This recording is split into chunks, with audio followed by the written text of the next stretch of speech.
Hey guys, Coach Koto here from Icons. Recently I put up a post on Instagram in and around asking what people would like to hear about in relation to rugby, and one of the terms that came up was this whole thing around victim mindset, and it's a pretty evident part of a lot of athletes that I personally work with and that I've seen go through the system a lot. It's got a lot to do with not really our upbringing, but just more around how we're taught to deal with situations. We're kind of made out that excuses are okay. And, it's a funny thing because in real life, we have so much compassion towards situations and people and how people are going to operate. And it's okay if you're late, and it's okay if you miss this, and it's okay if you do that. And the hardest thing is that when it comes to like elite sport, and elite sport for me isn't just the professional level of like a Wallabies or a Kangaroos or NRL. Elite sport for an individual is their highest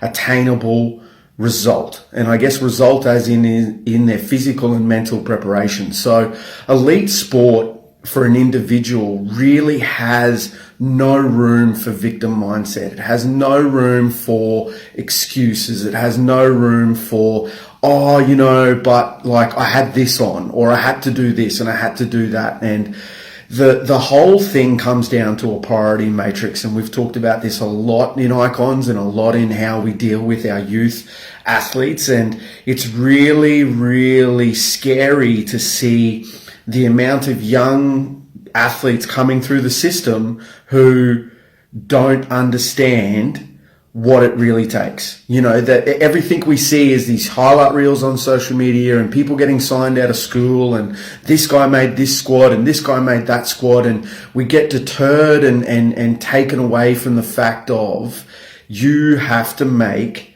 what you're trying to achieve your number one priority.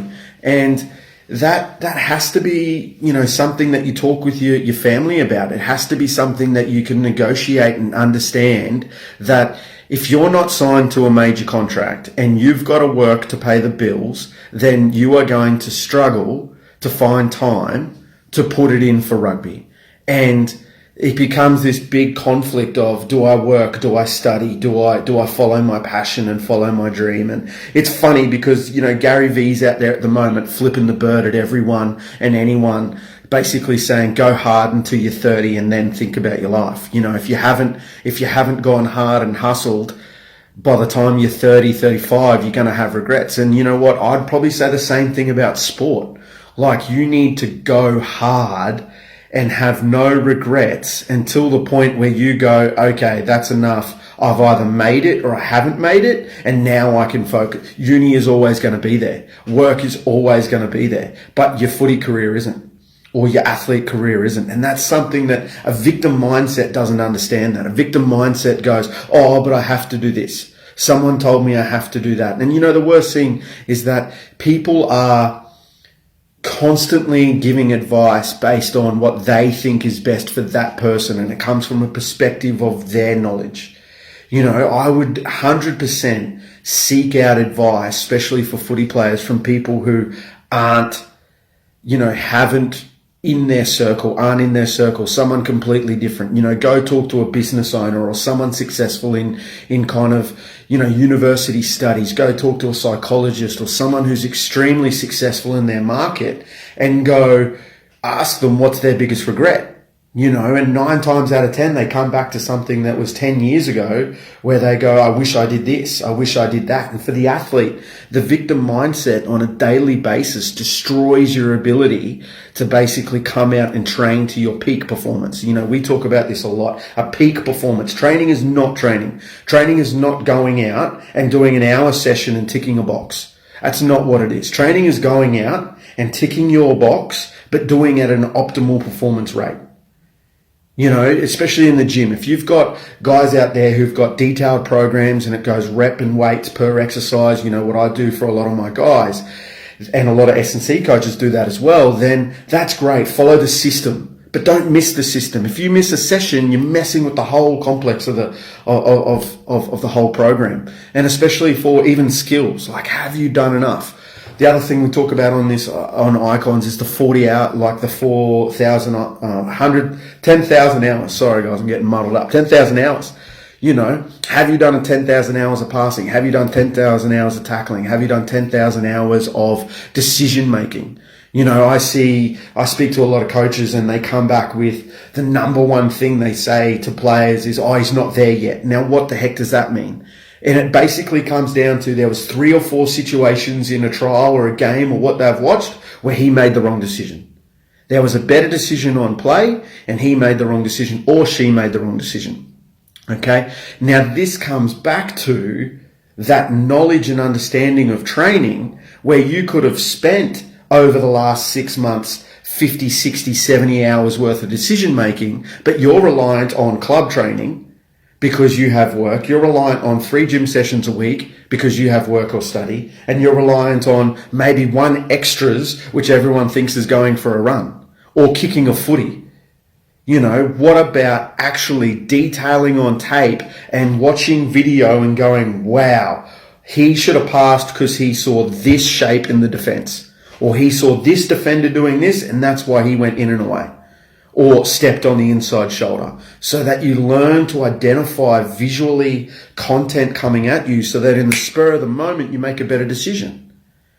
You know, it's crazy how the world doesn't copy how a lot of successful NRL clubs are run. They do the same thing 1,000,000 times because they know in their game that when that stuff presents itself, you take that opportunity. NFL's the same thing, a game of inches. Rugby is just seen as this, you know, intellectual sport where really it's the same thing 1,000,000 times. Just it just comes from different, it swaps and changes so much. You got a ruck, you got to identify how many's at the ruck, you got to identify threats, you've got to identify spacing, you've got to identify, you know, line speed. There's so many different things to take care of, but who says we can't become absolutely automated to the right decision every single time? It's just practice.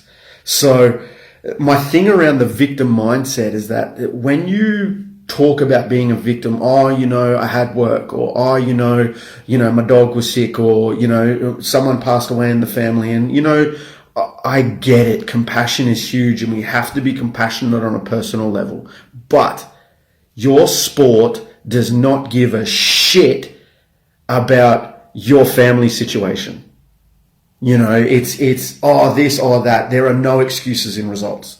There just are none. And there's a small margin of people that absolutely have that kind of philosophy and mentality, and there's a large amount who don't. And I've not only seen it in the business world, in rugby world, but even in emotional world, like with your relationships with your partners. You know, if you have no excuses towards providing your partner with the best possible love, care, attention person that they can be a part of, you'll have no dramas in your relationship. You know, but if we make up excuses, oh, he did this, or oh, that happened, so I'm going to do this, who cares? You know, you can't be a victim to your circumstances. And some people have worse circumstances than others. You know, take this whole Australia Day thing for an example, and, you know, always was, always will be Aboriginal land.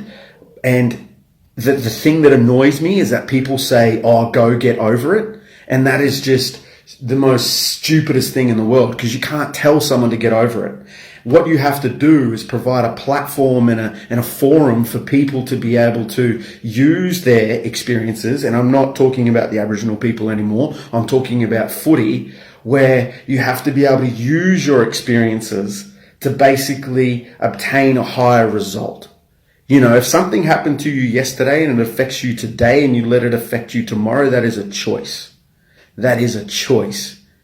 You know, but if you work on areas to be able to not forget, not get over it, not push it down, but use that as a core substance to be able to become a better person, you know, work on your masculinity and your feminine side, both male and female people, and understanding the strengths of both to be able to unlock your ability to achieve what you are designed and desired to do, then you will realize that the victim thought process in your head is just trying to crush your soul to make you this inferior being so that you feel comfortable in your own like circle. And that is dangerous. That is super, super dangerous.